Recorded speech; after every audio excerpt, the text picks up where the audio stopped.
It started as a normal day, just me, a few bags of groceries, and the hope of fitting everything inside before the ice cream melted. But the moment I stepped out of my car, I knew something was off. From across the parking lot, I saw her, Karen standing with her arms crossed like she'd been waiting for this very moment. You know the type, clipboard in hand, HOA badge on display, and that looked like she runs the entire planet, or at least the neighborhood. I barely got 2 steps toward my front door when she marched over and demanded to know what I was doing. Confused, I held up my grocery bags, thinking maybe she was joking. But no, dead serious. According to her, my groceries didn't just belong to me. No, apparently they were now community property. She even said I couldn't bring them inside without permission.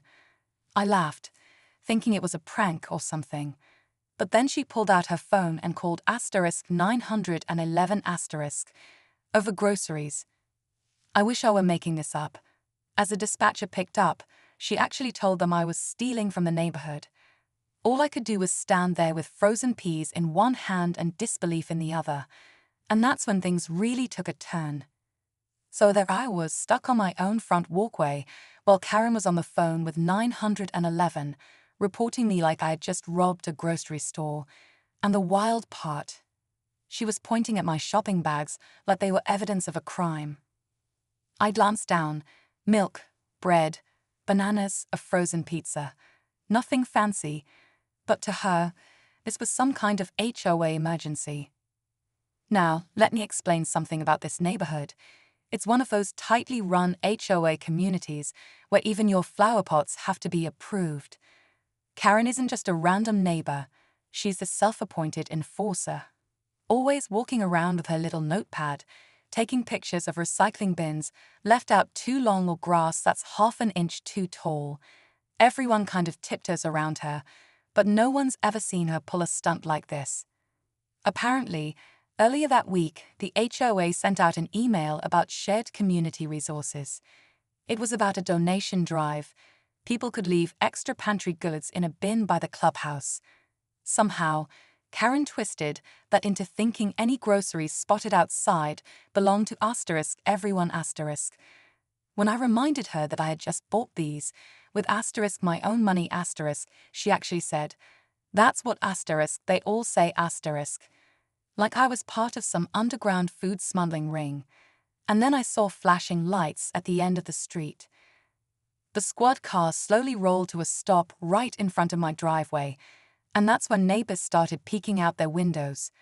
Some even came outside, pretending to check their mail just to see what was going on.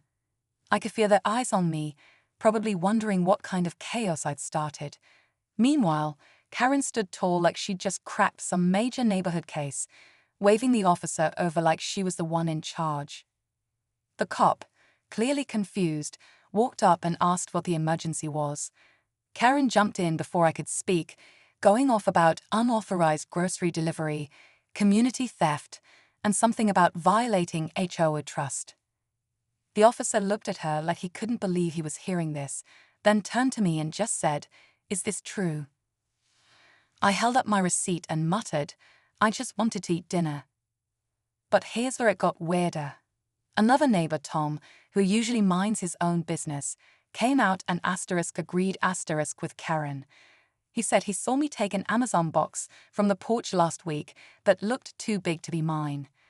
I couldn't believe it. Now this was turning into some kind of neighborhood witch hunt. It wasn't just groceries anymore. Suddenly, I was the guy everyone had questions about. And the HOA president. Yeah, she showed up next, clipboard in hand. The tension was reaching a boiling point. The officer's puzzled expression mirrored my own disbelief as the HOA president stepped forward, her eyes scanning the growing crowd. Every step she took seemed to signal that nothing was off limits anymore. I could feel the weight of every neighbor's judgment pressing in, as if this was no longer about groceries, but about an unspoken battle for control of our community. Karen, with her unwavering certainty, glared at me like I had shattered the neighborhood's peace.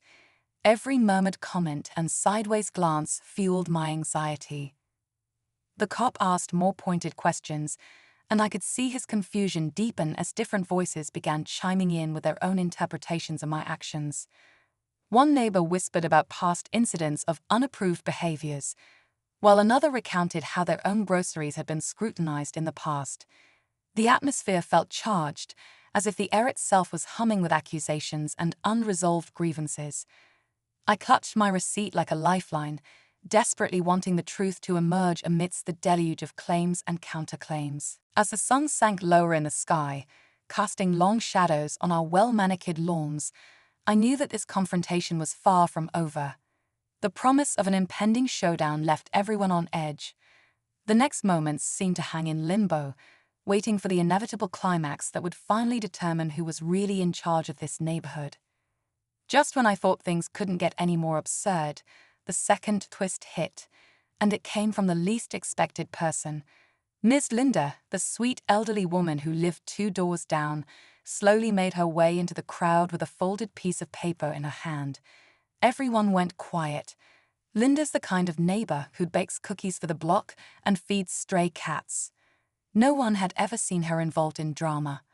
So when she said, "I think it's time someone shows what's really going on," every head turned. She handed the paper to the officer and pointed directly at Karen. "This isn't about groceries," she said. "It's about control." The officer unfolded it and started reading silently. Karen's face went pale. The HOA president looked stunned. Turns out, Linda had been keeping records of Karen's complaints, not just against me, but nearly every family on the street. Dozens of anonymous reports, all filed under different names, traced back to the same email address. Hers. And then came the kicker. Linda claimed Karen had tried to get reimbursed by the HOA for monitoring services. Basically, she'd been trying to get paid for spying on the neighborhood.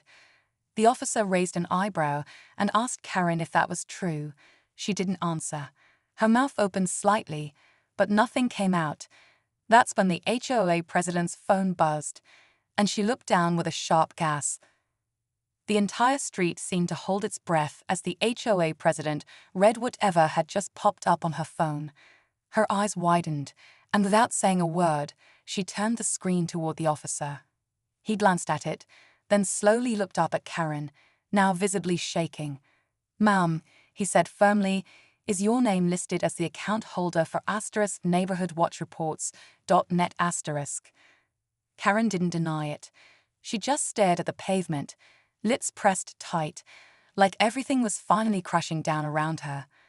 The officer stepped aside with the HOA president, and they spoke in hushed tones while neighbors murmured around me, finally turning their suspicion away from my groceries and onto Karen.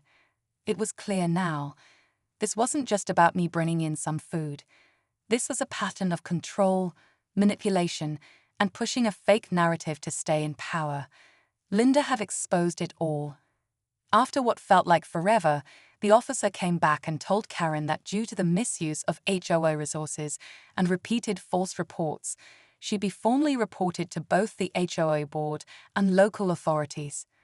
The HOA president announced that Karen would be suspended from any neighborhood leadership roles effective immediately. People started drifting back to their homes, whispering and shaking their heads. I finally picked up my grocery bags, thinking it was over, until the officer stopped me one last time. "By the way," he said, lowering his voice, "you might want to check your security cameras. Someone reported seeing her on your porch last week, around midnight." Later that night, I checked my security footage, still half expecting it to be nothing. But there she was, Karen, creeping up to my porch just after midnight, peeking into the Amazon package she later claimed looked suspicious. She didn't steal anything, but the fact that she was snooping around without permission said it all. I sent the footage to the HOA president, who responded with a simple, "We'll be handling this internally." The next few days felt quiet. People smiled more, waved without hesitation. Even Tom came by to apologize, saying he didn't realize how far Karen had gone. The HOA sent out a follow-up email announcing a review of neighborhood rules and a reminder about respecting personal property. And just like that, my groceries became a symbol of something bigger, how a simple bag of food revealed control issues that had been building for years. I learned that sometimes it takes one ridiculous moment to shake people awake. Entitled behavior, no matter how subtle or loud, only holds power if no one speaks up. And next time someone tries to tell me my frozen pizza belongs to the community, I'll know exactly where to point them, straight to the footage, and maybe the donation bin by the clubhouse.